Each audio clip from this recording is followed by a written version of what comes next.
Buenos días, chicos, vamos a continuar con el trabajo de esta mañana y vamos a trabajar el área de comprensión lectora. En esta oportunidad vamos a trabajar el tema de los géneros narrativos, ¿está bien?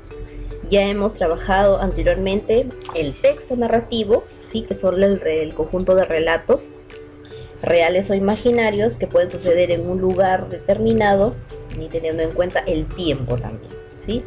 Hemos visto ya con anterioridad este tema y ahora vamos a complementar la siguiente parte que corresponde, ¿sí? Entonces espero que se encuentren bien, en compañía de sus familias y que Dios los bendiga siempre, ¿sí?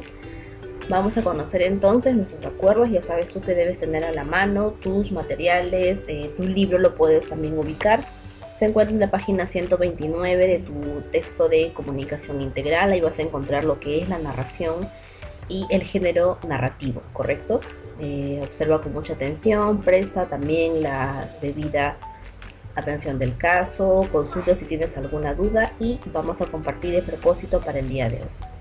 Nuestro propósito para la mañana en el curso de comprensión lectora es conocer el contenido de los diferentes textos narrativos como fuentes de información, entretenimiento y placer para mejorar la comprensión lectora y fomentar el hábito de la lectura, ¿correcto? Las preguntas para esta mañana son dos muy sencillas. ¿Qué son los textos narrativos? Que lo he explicado al iniciar el video. ¿Y cuáles son los principales géneros narrativos que vamos a encontrar el día de hoy? Ten en cuenta que también tenemos los diferentes tipos, ¿sí? Los cuentos, las novelas, las fábulas, las noticias, las biografías, las crónicas y las anécdotas, ¿sí? Entonces hoy día nos vamos a centrar en algunas de ellas y vamos a pasar a definir lo que vamos a trabajar el día de hoy. ¿Qué es el género narrativo? Con esta imagen vamos a empezar nuestra clase.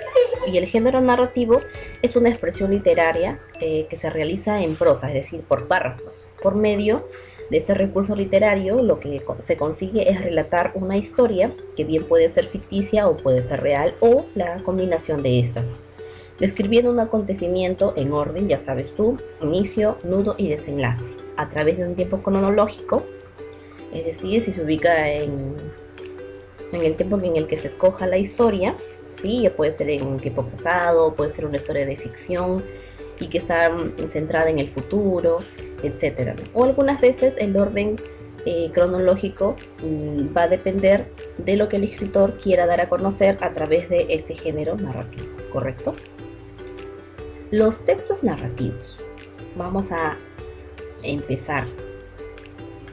Ya hemos explicado que es todo relato en donde se cuenta una historia, ya sea de hechos reales o imaginarios, donde existen personajes. Sí, habíamos visto anteriormente en un video anterior los personajes principales, secundarios, el tiempo, ¿sí?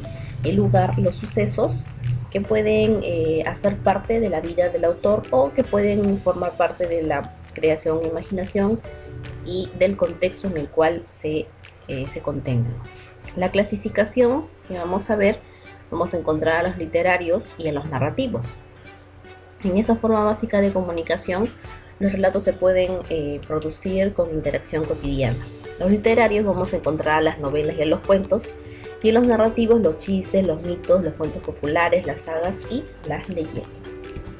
¿Correcto? Entonces vamos a ver hoy día qué son las fábulas. Me imagino que muchos de ustedes alguna vez han tenido estos libros pequeñitos llamados las fábulas de Esopo, que son muy conocidas y que tienen siempre una enseñanza, ¿cierto?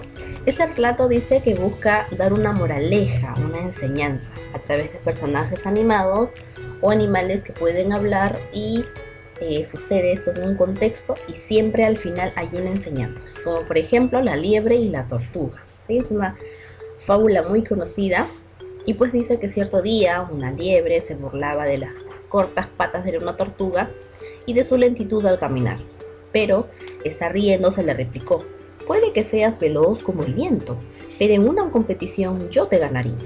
La liebre, totalmente segura de que aquello era imposible, aceptó el reto y propusieron a la zorra que señalara el camino de la meta. ¿Está bien? Llegando el día de la carrera, emprendieron ambas la marcha al mismo tiempo. La tortuga en ningún momento dejó de caminar y a su paso lento pero constante avanzaba tranquila hacia la meta. En cambio, la liebre, que a rato se echaba a descansar en el camino, se quedó dormida. Y cuando despertó y moviéndose lo más veloz que pudo, vio como la tortuga había llegado tranquilamente al final y obtuvo la victoria. ¿Cuál es la moraleja? Es la constancia, dice. Es mejor hacer las cosas despacio porque cuando las haces rápido los trabajos salen mal. Este es un ejemplo de lo que es una fábula. ¿Okay? Aquí los personajes son animados, hablan, dialogan y pueden cumplir funciones humanas, a eso se le llama animados, ¿sí? Como hablar, desplazarse, etc. Y lo más importante es que podemos encontrar al final de la historia nuestra moraleja. Vamos a conocer ahora las leyendas, ¿sí? Las leyendas. Dice que las leyendas son narraciones que surgen de algún hecho histórico propia de la fantasía de una comunidad y la han transformado para explicar precisamente este hecho, que puede ser, aquí está, ya el origen de un pueblo, algunos fenómenos naturales como la lluvia, los relámpagos, el trueno, los temblores, las características de ciertos animales y plantas o el surgimiento de las montañas, los ríos, etc. Entonces esta narración que se desarrolla en un contexto histórico, por lo general tiene que ver mucho con la realidad, pero es un hecho fantasioso que al final lo que trata es de se ha transmitido a través de los años, generalmente de generaciones en generaciones. Esas de muchas de las leyendas las conocemos nosotros por transmisión oral, ¿sí? Porque nos las han contado nuestros abuelos, nuestros tíos, etc. Entonces vamos a conocer una leyenda. Aquí te he preparado yo hoy día la leyenda del pan. Dice: papá, nos han dicho en clase que mañana nos hablarán del pan y que cada uno tiene que contar algo de este alimento. ¿Puedes ayudarme?, preguntó Rocío. Si quieres, te contaré una leyenda que me narraba la abuela cuando yo era pequeña. Escucha. Un leñador y su familia vivían en un bosque. Hubo un gran incendio y tuvieron que abandonar su casa. Después de mucho andar y sin nada que comer, se pararon a descansar a la orilla de un arroyo. Cuando tenían hambre, buscaron comida, pero solo encontraron 2 manzanas. La madre se dispuso a repartirlas. Aún no había empezado a hacerlo cuando vieron venir a un anciano. Al acercarse notaron que estaba muy débil y a causa del hambre. El anciano les pidió comida y le dijeron que compartirían entre todos lo poco que tenían. A la mañana siguiente el anciano se despidió y antes de irse les entregó como regalo unos granos amarillentos. Deben sembrar estos granos y nunca más tendrán hambre, les dijo. Así lo hicieron. Brotaron de la tierra hermosas espigas amarillas llenas y de apretados granos.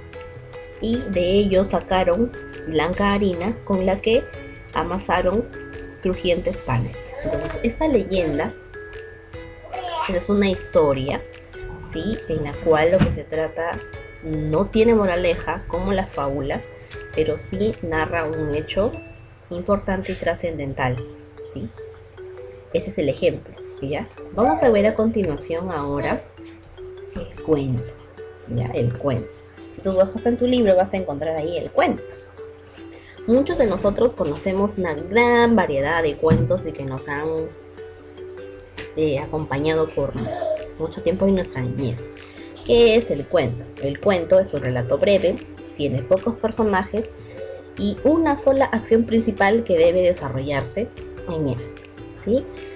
Como ya habíamos visto, el cuento tiene un principio, es decir, había una vez, ¿no?, el nudo, cómo se desarrolla, es el problema de la historia, y finalmente la solución o cómo culmina. Ahí podemos encontrar y observar rápidamente los personajes principales y secundarios. También podemos notar cuándo, el tiempo, en qué año, el lugar en donde, si es un bosque, si es un prado, un pueblo, etc. Podemos reconocer rápidamente el título y también vamos a sacar la enseñanza de la misma. Aquí, por ejemplo, hay un estrato, una parte de Un cuento que me imagino que tú has leído desde niño. Este es el cuento del gato con botas, es una parte, ¿ya? Aquí dice, por ejemplo, cuando la carroza del rey llegó al castillo del ogro, no había ni rastro del monstruo. Desde la puerta y con una gran sonrisa, el gato anunció que todos eran bienvenidos al palacio del marqués de Carabás. Esa noche celebraron una gran fiesta para agradecer al rey su ayuda. Y así fue como el hijo del morinero y la hija del rey, después de bailar toda la noche, se enamoraron perdidamente. Con el permiso del rey, el hijo del morinero y la princesa se casaron y vivieron en el castillo felices y en abundancia por el resto de sus días, gracias a la astucia del gato con botas. Bueno, esa es la última parte del cuento. Y te animo entonces a que rescates tus cuentos que tienes en casa y vuelvas a revivir este cuento tan bonito llamado El gato con botas. Bien, vamos a centrarnos en el cuento. Ya vamos a sentarnos en el cuento y vamos a definirlo como la herramienta importante para desarrollar el hábito de la lectura y estimular la imaginación. El cuento se transmite tanto por vía oral como por vía escrita, aunque en un principio más común era difundirlo por tradición oral. Además, puede dar cuenta de los hechos reales o fantásticos, pero siempre partiendo sobre la base de una ficción, o también mezclando ambos con hechos y personajes reales. El cuento es una narración breve en la que se cuenta una historia ficticia. Su argumento es relativamente sencillo y posee pocos personajes, como en el caso del gato con botas, por ejemplo. Es el gato con botas, eran los tres hermanos, pero lo que predomina es el hijo menor que se hace pasar por el marqués de Carabás, ¿sí? El oro que vive en el castillo, el rey y su hija, la princesa, ¿cierto? Luego tenemos aquí la estructura del cuento. Vamos a conocer la introducción, que generalmente empieza con había una vez, ¿no? Es la parte inicial de la historia en la que se presentan a los personajes. El desarrollo, que es la parte en la cual se muestra el conflicto, el problema de la historia y suceden los hechos más importantes. Luego el desenlace, que es la parte en la que se soluciona el conflicto, y es aquí donde se finaliza la narración. ¿Qué hemos aprendido hoy? Pues hoy hemos aprendido acerca del género narrativo, que son las historias imaginarias que se inspiraron en situaciones de nuestro mundo real, y los principales hemos visto hoy día las fábulas, que son los relatos en los cuales podemos encontrar una moraleja o una enseñanza, las leyendas, que son las narraciones que surgen a partir de hechos históricos, y los cuentos, pues que son personajes en la cual tiene pocos personajes y además una sola acción principal que debe desarrollarse, ¿sí? Entonces eso es lo que hemos trabajado hoy día. Es muy sencillo lo que vas a trabajar en tu guía, y con ello estamos terminando el trabajo que respecta al día de hoy. Que tengas una excelente tarde, bendiciones para todos, cuídense mucho y cualquier cosa nos comunicamos mediante mensajes, mediante llamadas. Cuídense mucho, espero que se encuentren muy bien, nos vemos el día de mañana. Chao, chao.